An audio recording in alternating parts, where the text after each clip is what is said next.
Assalamualaikum warahmatullahi wabarakatuh dan selamat pagi. Perkenalkan, nama saya Hamidah. Nama saya Salardila. Nama saya Mary Tarihora. Kami dari kelas pendidikan akuntansi B akan mempresentasikan 15 gaya kepemimpinan. Yang pertama yaitu kepemimpinan autokratis.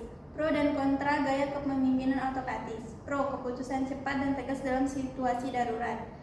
Struktur organisasi yang jelas dan hierarki yang kuat dapat meningkatkan efisiensi kerja dalam jangka pendek. Kontra, kurangnya inovasi dan kreativitas dari anggota tim, motivasi karyawan rendah karena kurangnya partisipasi dalam pengambilan keputusan. Saat yang tepat untuk kepemimpinan autokratis, yaitu saat instansi militer, struktur hierarki yang sangat kaku dan keputusan yang harus cepat diambil membuat gaya kepemimpinan ini sangat cocok. Startup di tahap awal, saat perusahaan baru terdiri dan harus bergerak cepat, seorang pemimpin yang otoriter dapat membuat keputusan penting dalam keputusan cepat dan efisien. Industri manufaktur, perusahaan yang manufaktur yang memiliki target produksi yang sangat ketat seringkali menggunakan gaya kepemimpinan autokratis untuk memastikan produktivitas yang tinggi. Dalam situasi darurat ketika terjadi krisis atau bencana, keputusan cepat dan tegas sangat diperlukan. Tokoh yang memiliki gaya kepemimpinan autokratis adalah Lee Kuan Yew. Mantan Perdana Menteri Singapura ini dikenal dengan gaya kepemimpinan yang tegas dan terpusat. Ia berhasil membawa Singapura menjadi negara maju dalam waktu singkat dengan mengambil keputusan penting secara mandiri.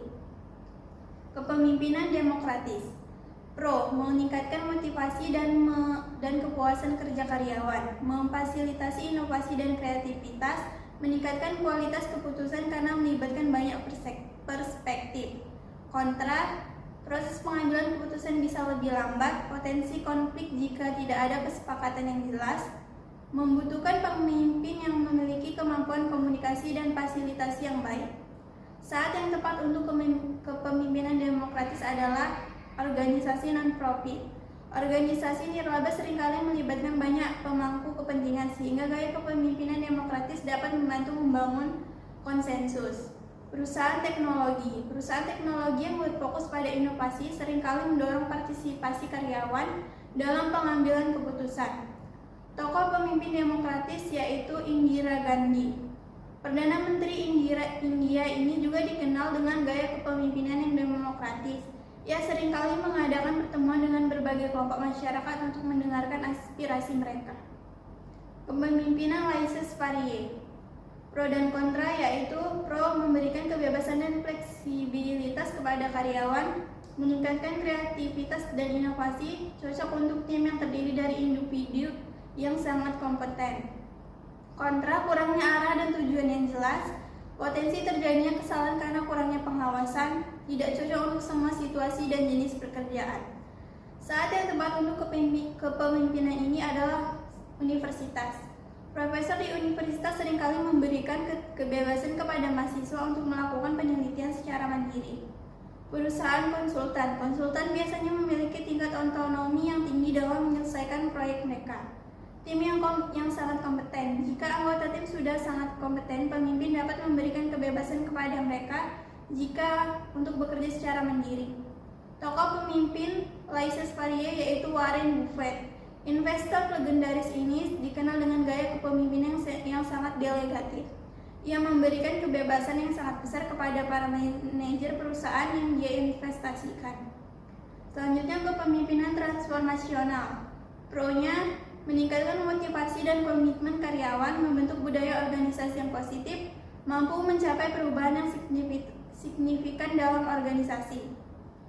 Kontra, membutuhkan pemimpin yang memiliki karisma dan visi yang kuat, bisa terlalu fokus pada visi jangka panjang sehingga mengabaikan masalah jangka pendek.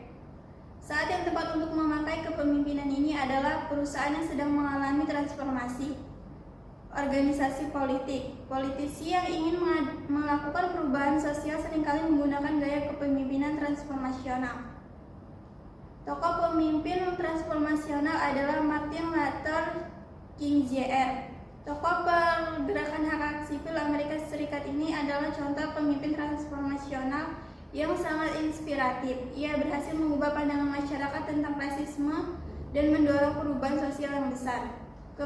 Kepemimpinan transaksional.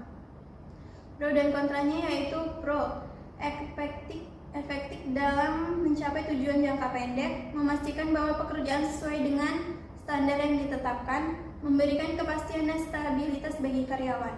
Kontranya yaitu kurang mendorong inovasi dan kreativitas, bisa menciptakan lingkungan. Saat yang tepat untuk kepemimpinan ini adalah perusahaan manufaktur.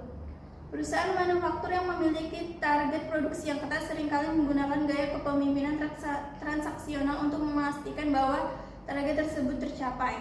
Tim penjualan seringkali diberikan target penjualan yang jelas dan diberi penghargaan atas pencapaian mereka. Tokoh pemimpin transaksional adalah Jack Welch, mantan CEO General Electric. Ini dikenal dengan gaya kepemimpinan yang sangat berorientasi pada hasil. Ia menetapkan target yang tinggi dan memberikan penghargaan kepada karyawan yang berhasil mencapai target tersebut. Selanjutnya akan dibacakan teman saya yaitu Sela. Yang selanjutnya yaitu gaya kepemimpinan servant leader. Pro dan kontra gaya kepemimpinan servant leader yaitu pro, seorang pemimpin yang menggunakan servant leadership benar-benar peduli dengan timnya. Orang-orang yang berkembang dengan situasi ini dan sangat termotivasi untuk mengarahkan upaya terbaik mereka. Oleh karena itu, anggota tim cenderung lebih loyal terhadap organisasi. Kontranya, namun kurang cocok untuk dalam situasi krisis, dalam keadaan darurat atau krisis yang membutuhkan kepemimpinan tegas dan keputusan cepat. Pendekatan servant leadership mungkin kurang efektif. Gaya ini lebih cocok untuk lingkungan yang stabil dan kolaboratif. Saat yang tepat untuk kepemimpinan servant leader yaitu gaya kepemimpinan ini sangat cocok untuk organisasi yang menempatkan nilai-nilai empati, kolaborasi, dan pemberdayaan individu dalam budaya kerjanya. Beberapa contoh instansi atau perusahaan yang menerapkan gaya kepemimpinan servant leadership antara lain: 1. Perusahaan layanan kesehatan. Organisasi seperti Mayo Clinic dan Cleveland Clinic sering menerapkan gaya kepemimpinan servant leadership untuk menekankan pentingnya pelayanan kepada pasien dan kesejahteraan karyawan. Pemimpin di sektor ini memprioritaskan pengembangan staf medis dan non-medis agar dapat memberikan perawatan terbaik kepada pasien. Yang kedua, perusahaan retail. Perusahaan seperti Starbucks dan Zappos menerapkan servant leadership untuk menciptakan budaya perusahaan yang peduli terhadap karyawan dan pelanggan. Pemimpin di perusahaan ini berfokus pada pemberdayaan karyawan dan memastikan mereka merasa dihargai, yang pada gilirannya meningkatkan kualitas layanan pelanggan. Tokoh kepemimpinan ini yaitu Dian. Sebagai leader, Dian memotivasi dan membantu karyawan untuk terus tumbuh dan menggali potensi mereka. Baru-baru ini Shell memperkenalkan leadership framework yang bernama Lemmer Mindset atau pola pikir pelajar.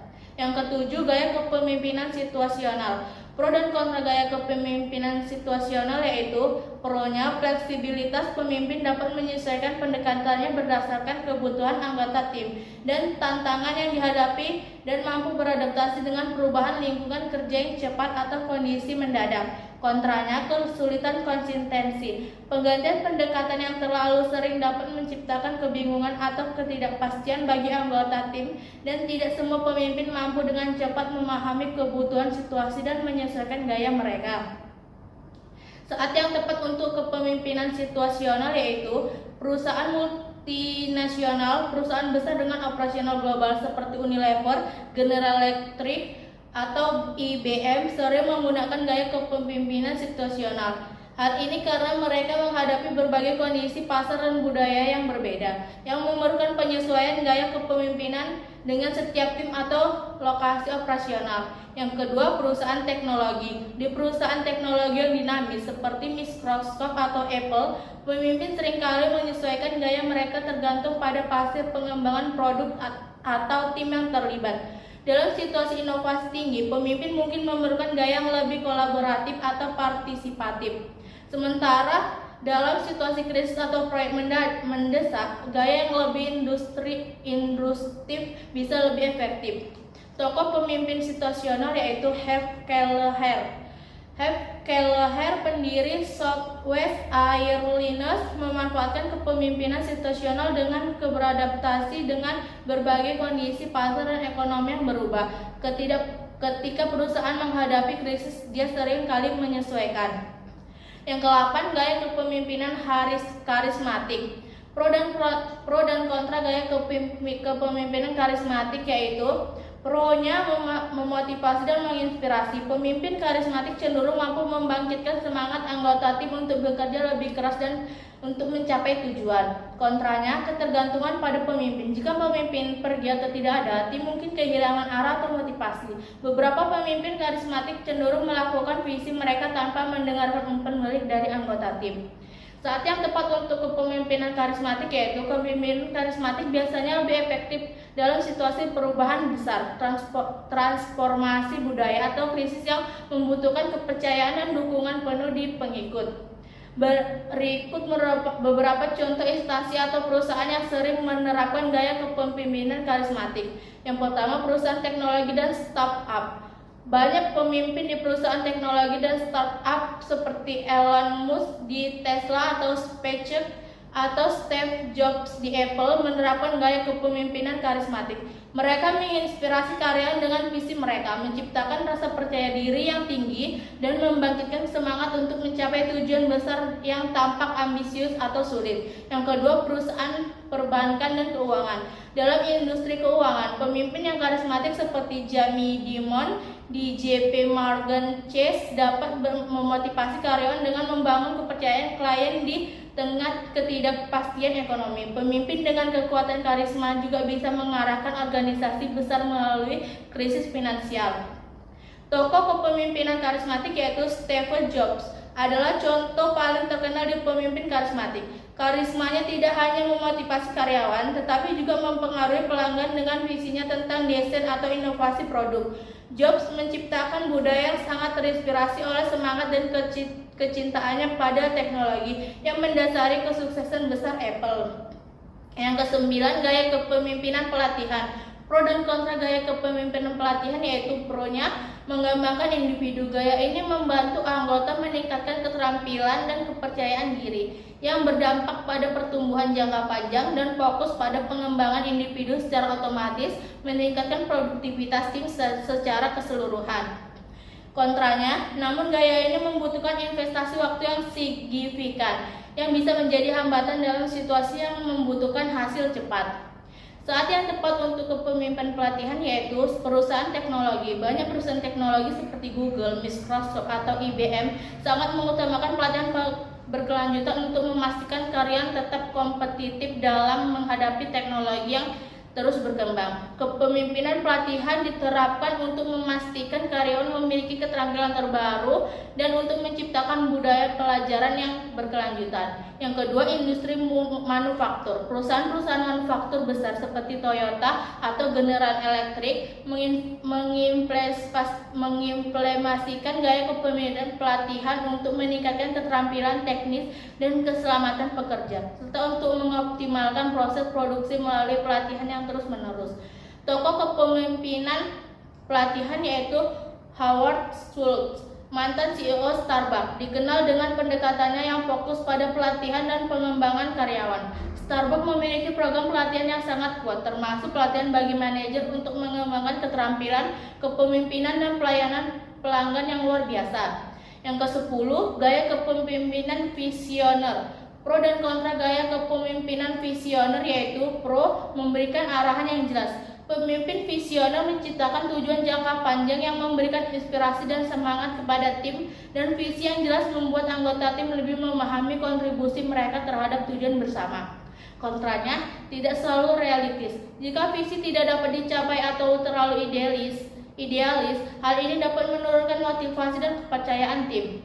Bergantung pada komunikasi, pemimpin harus mempunyai penyampaian visi dengan sangat efektif agar anggota tim dapat memahami dan berkomitmen. Saat yang tepat untuk kepemimpinan visioner yaitu perusahaan teknologi. Banyak perusahaan teknologi termuka seperti Apple di bawah kepemimpinan Steve Jobs, Tesla di bawah Elon Musk, atau Microsoft di bawah Bill Gates menggunakan gaya kepemimpinan visioner. Pemimpin visioner ini mengarahkan perusahaan menuju inovasi besar, menciptakan produk dan mengubah industri, dan menginspirasi tim untuk mencapai visi mereka yang ambisius. Industri otomotif. Di perusahaan seperti Tesla, Ford, atau BMW, pemimpin visioner memainkan peran penting dalam merancang masa depan kendaraan, teknologi ramah lingkungan, dan transportasi industri otomotif. Elon Musk misalnya mengarahkan Tesla untuk menjadi pemimpin dalam kendaraan listrik dan teknologi energi terbarukan. Tokoh kepemimpinan visioner yaitu Elon Musk adalah contoh kepemimpinan visioner yang jelas dengan visi besar untuk masa depan seperti energi terbarukan, perjalanan luar angkasa, dan mobil listrik. Visi jangka panjang Musk selanjutnya akan dibacakan oleh teman saya Mary. Yang ke-11, kepemimpinan birokratis. Pro dan kontra gaya kepemimpinan birokratis. Bagian pro, pemimpin birokratis mengandalkan aturan, prosedur, dan hierarki yang ditetapkan untuk mengelola tim mereka. Gaya ini dapat memberikan rasa keteraturan dan konsistensi, memastikan bahwa tugas dilaksanakan secara sistematis. Kepemimpinan birokrasi efektif dalam industri dan situasi yang sangat diatur di mana kepatuhan ketat terhadap kebijakan sangat penting. Bagian kontra, hal itu dapat menghambat kreativitas dan fleksibilitas, menyebabkan proses pengambilan keputusan yang lambat, dan menciptakan budaya organisasi yang kaku dan tidak responsif. Saat yang tepat untuk kepemimpinan birokratis. Gaya kepemimpinan birokratis ini dapat menguntungkan dalam lini bisnis yang sangat diatur. Tokoh kepemimpinan birokratis, Steve Easterbrook. Saat bekerja di McDonald's, Steve Easterbrook memastikan bahwa semua karyawan mematuhi peraturan. Ia ingin staf mengambil lebih sedikit keputusan dan bekerja secara efisien. Dia membantu McDonald's mempertahankan kinerja tinggi di semua lokasinya. 12. Kepemimpinan quiet leadership. Pro dan kontra gaya kepemimpinan quiet leadership. Bagian pro, dengan menjadi seorang quiet leader, seseorang dapat membantu anggota timnya untuk mengembangkan kemampuan mereka karena mereka mendapatkan ruang gerak untuk mencoba berbagai hal demi mencapai tujuan mereka tanpa harus terkekang oleh perintah otoriter dari sang pemimpin. Selain itu, tim akan mengembangkan rasa saling mempercayai yang dapat meningkatkan semangat dan produktivitas. Lingkungan yang nyaman bagi anggota tim akan membuat anggota tim lebih betah untuk bekerja di lingkungan tersebut karena mereka merasa lebih dihargai dalam peran mereka masing-masing. Bagian kontra, kesulitan dalam menyampaikan visi. Pemimpin yang cenderung pendiam mungkin kesulitan dalam menyampaikan visi yang jelas atau memotivasi tim dengan kata-kata yang kuat. Yang kedua, tantangan dalam mengambil keputusan cepat. Karena mereka lebih berhati-hati dan cenderung merenung sebelum bertindak, kadang-kadang pemimpin dengan gaya quiet leadership bisa terlambat dalam mengambil keputusan yang cepat atau tegas, terutama dalam situasi krisis. Yang ketiga, mungkin terlihat tidak terlibat. Gaya ini bisa disalahartikan sebagai kurangnya keterlibatan atau kepedulian terhadap tim, terutama jika pemimpin tidak cukup memberi arahan atau umpan balik yang dibutuhkan oleh anggota tim. Yang keempat, kurangnya pengaruh dalam situasi yang membutuhkan kepemimpinan tegas. Dalam situasi yang membutuhkan keputusan tegas atau tindakan langsung, gaya kepemimpinan ini terlalu tenang bisa mengurangi pengaruh pemimpin yang dapat mempengaruhi moral atau arah tim. Yang kelima, potensi terlewatnya masalah. Pemimpin yang cenderung mendengarkan dan tidak berbicara banyak mungkin tidak segera menyadari atau mengambil tindakan terhadap masalah yang berkembang dalam tim, terutama jika mereka tidak secara efektif mencari informasi atau masukan dari semua pihak. Saat yang tepat untuk kepemimpinan quiet leadership. Gaya kepemimpinan ini dapat diterapkan baik di sekolah maupun di kantor. Di sekolah, gaya ini membantu menciptakan lingkungan belajar yang mendukung kolaborasi dan partisipasi siswa, memungkinkan mereka untuk berbicara dan berkontribusi tanpa tekanan. Sementara di kantor, gaya kepemimpinan ini mendorong budaya kerja yang empatik dan meningkatkan kepercayaan dan memotivasi tim untuk berinovasi tanpa merasa tertekan oleh otoritas yang dominan. Tokoh pemimpin quiet leadership. 1. Bill Gates, pendiri Microsoft yang dikenal dengan pendekatan tenang dan analitis dalam memimpin. Yang kedua, Warren Buffett, CEO Berkshire Hathaway yang menerapkan prinsip mendengarkan dan berpikir mendalam serta menghindari gaya kepemimpinan yang dominan. Yang ketiga, Angela Merkel, mantan kanselir Jerman, dikenal dengan pendekatan pragmatis dan tenang dalam memimpin, seringkali mengutamakan konsensus dan stabilitas. Ke-13, kepemimpinan task oriented. Pro dan kontra gaya kepemimpinan task oriented.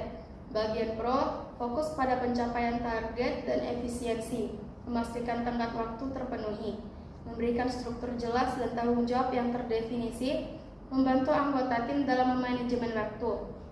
Bagian kontra, cenderung mengabaikan kebutuhan emosional anggota tim yang menyebabkan demotivasi, mengurangi interaksi sosial, menciptakan lingkungan kerja yang kurang sehat dan menurunkan kepuasan kerja. Keseimbangan antara task oriented dan people oriented sering dianggap ideal untuk meningkatkan kinerja dan hubungan tim. Saat yang tepat untuk kepemimpinan task oriented: 1. Manajemen proyek, 2. Industri manufaktur, 3. Perusahaan teknologi, 4. Tim penjualan, 5. Layanan kesehatan, 6. Organisasi pemerintahan. Tokoh pemimpin task oriented: 1. Jack Welch, mantan CEO General Electric. Yang kedua, Elon Musk, CEO Tesla dan SpaceX. Yang ke-14, kepemimpinan people oriented. Pro dan kontra gaya kepemimpinan people oriented. Pro: 1. Meningkatkan keterlibatan karyawan. Pemimpin yang menerapkan gaya ini cenderung membangun hubungan yang kuat dengan anggota tim yang dapat meningkatkan keterikatan dan loyalitas terhadap organisasi. Yang kedua, lingkungan kerja positif. Dengan fokus pada kebutuhan individu, pemimpin oriented menciptakan suasana kerja yang positif. Bagian kontra, kurangnya kontrol terhadap tugas. Terlalu fokus pada hubungan impersonal dapat mengakibatkan hilang kontrol terhadap pencapaian target dan tugas. Yang kedua, risiko ketidakprofesionalan. Kedekatan yang berlebihan antara pemimpin dan anggota tim bisa mengaburkan batasan profesional. 3. Potensi konflik emosional. Dalam situasi di mana hubungan menjadi terlalu emosional, pemimpin mungkin kesulitan untuk membuat keputusan yang sulit atau tidak populer. Saat yang tepat untuk kepemimpinan people oriented: 1. Perusahaan dengan budaya kerja kolaboratif, 2. Organisasi non-profit, 3. Institusi pendidikan, 4. Divisi sumber daya manusia atau HR, 5. Tim kreatif atau proyek inovatif. Tokoh kepemimpinan gaya people oriented: 1. Howard Schultz, mantan CEO Starbucks, 2. Richard Branson, pendiri Virgin Group. 15. Kepemimpinan adaptif. Pro dan kontra gaya kepemimpinan adaptif. Bagian pro: 1. Fleksibilitas dalam menghadapi perubahan. Pemimpin adaptif melihat perubahan sebagai peluang, bukan hambatan. Kedua, mendorong kreativitas dan inovasi. Dengan memberikan ruang bagi anggota tim untuk berkontribusi, pemimpin adaptif mendorong kreativitas. Ini menciptakan lingkungan di mana anggota merasa dihargai dan termotivasi untuk berinovasi. 3. Peningkatan keterlibatan anggota. Pemimpin yang adaptif seringkali melibatkan anggota dalam proses pengambilan keputusan. Bagian kontra, resistensi terhadap perubahan. Salah satu tantangan utama adalah adanya resistensi dari anggota organisasi yang mungkin merasa tidak nyaman dengan perubahan yang terus-menerus. Yang kedua, memerlukan waktu dan sumber daya. Proses adaptasi seringkali memerlukan waktu dan sumber daya yang signifikan. Yang ketiga, potensi kebingungan dalam tujuan. Terlalu banyak perubahan taktik dapat menyebabkan kebingungan di antara anggota tim mengenai tujuan akhir yang ingin dicapai. Ini bisa meningkatkan stres dan mengurangi produktivitas. 4. Kesulitan dalam menjaga batasan. Penerapan gaya kepemimpinan adaptif. 1. Perusahaan startup, 2. Sekolah dan institusi pendidikan, 3. Instansi pemerintahan, 4. Organisasi non-profit. Tokoh kepemimpinan adaptif: 1. Ronald Heifetz. Sebagai salah satu pencipta konsep kepemimpinan adaptif, Heifetz adalah seorang profesor di Harvard Kennedy School. 2. Marty Linsky. Bersama Heifetz, Linsky juga berperan dalam mengembangkan teori kepemimpinan adaptif.